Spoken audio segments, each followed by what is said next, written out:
Going live again. Hey, good morning. This is the 5 a.m. Mester Scrum Show. I am Greg Mester, Scrum Master and Agile Coach. It's about 9:07 on a Saturday. It is Saturday, so yeah, I get to sleep in every once in a while. This is our 478th show. I should take my little notepad, so I'm not always looking down there. And we talk about Scrum and Agile in a practical and tactical way, so you get home to your family and friends, bring value to the customer. It's important. And have some fun along the way. And kind of my picture, we're going to talk about this. It's pickaxe. It's an old coal fire. I don't know if it's part of the Pennsylvania Railroad, but it's an old pickaxe for coal mining and mining. Who knows? So got this little pickaxe. Talk about that in a second. Going with the title. So the title I put in there, Mountain Backlog. So we're going to talk about that a little bit. And how many people, I'm just going to do one topic with a couple examples today. So not multiple topics. So teams are always saying that they are not in control, that they can't fix something. It has to be the organization to fix it. And I've seen this multiple places where it'll be like, well, we have no impact. We can't control that destiny. We can't do what we need to do to deliver in a 2-week period. Therefore, we quit, right? But there's a lot of stuff at the team level that can be done. And I'm going to give you 2 examples. And what I want to show you is I drew this. I drew something.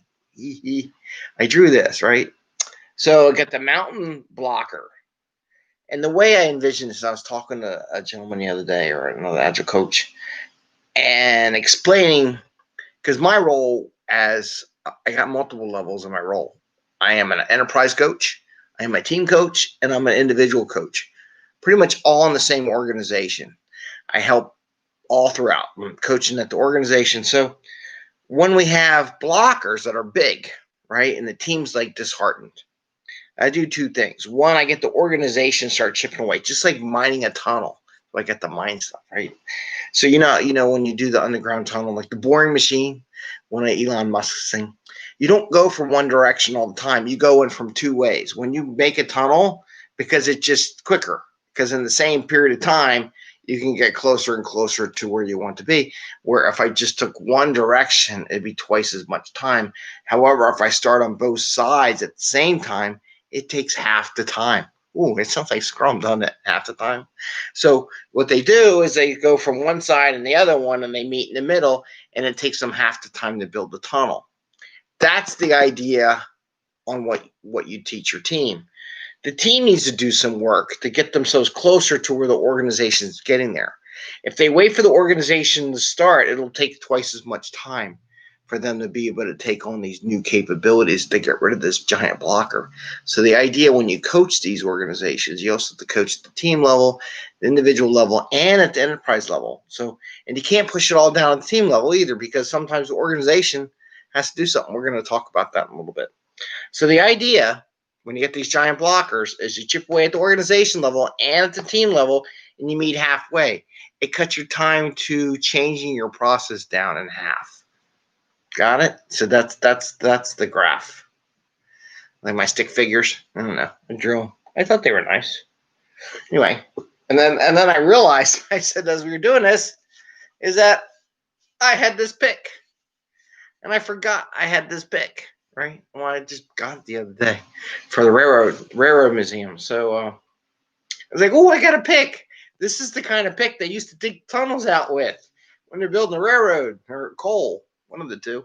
So they use these, to dig a hole, and then they put explosives and blow it out. But or they use this when coal would freeze, right? So you get the big pile of coal on the back of the fire. Oh, okay, we're way off topic. I'll save that. One day I'm going to start a train museum show and talk about all the artifacts we've been collecting. Anyway, back to Scrum and Agile. So, got a team saying they can't do nothing. They're blocked, right? So what do? So here's 2 examples. I had one team that was dependent on a DB admin to make changes across the organization. And there was a lot of layers of configuration and control and make sure, because if you mess something up, it messed up everybody else. So there's a lot of hoops go through.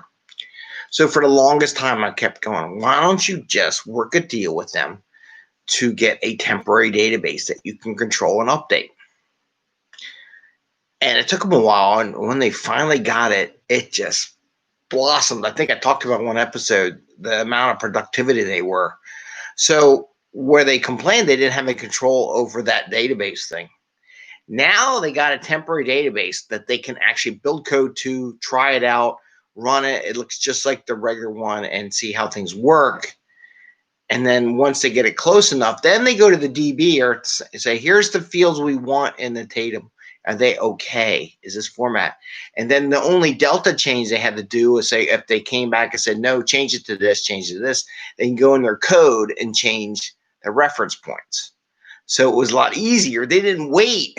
They didn't wait for the DB to tell them what it was. They went ahead and coded, and while they were coding, the DB group was working on it, so they got closer and closer, and they came up with a solution in less time, right? So that's one example. Another example, I had another group that's starting to do automated unit testing. So there's a big push back and forth. Like, what do? We don't know what to do. It's automated unit testing. It's just a unit test that you can run no matter what. And you make stubs and how you do this so that it runs no matter where the system is, it just runs.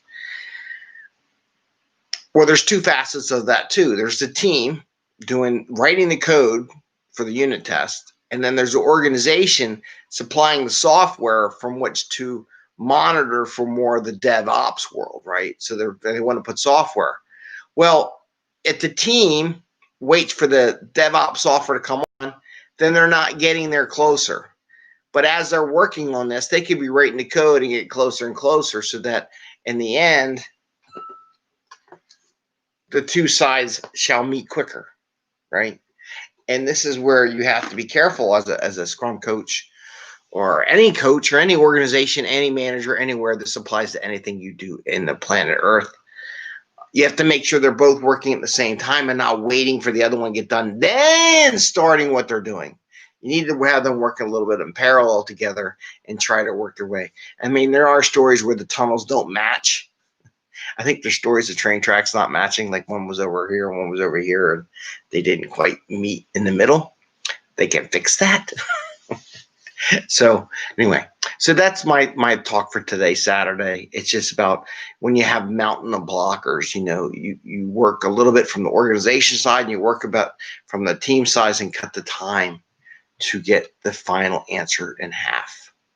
So that's what I have for today. Happy Scrumming. I am tracking. I don't know if you can see it, but I do have it up there on my wall. I will take a picture of my healthy Scrumming, my first shared thing, and I'll put that up on Instagram as some of the Agile artwork. Okay. Have a great day. Thumbs up if you like the show. I hope you're having a good Saturday. Hope you get a chance to relax. Ring the bell if you want to get notifications. We're going to try to do some small, short things. Always nice putting little 1-minute shorts out there for just consumption and fun. So we'll figure something out today. We'll do something. There's always craziness in the house, but we also want to make it project oriented and stuff like that. So we'll look at that. All right. Take care. See you. Have a great day. Enjoy your weekend and happy Scrumming. Bye. And see ya.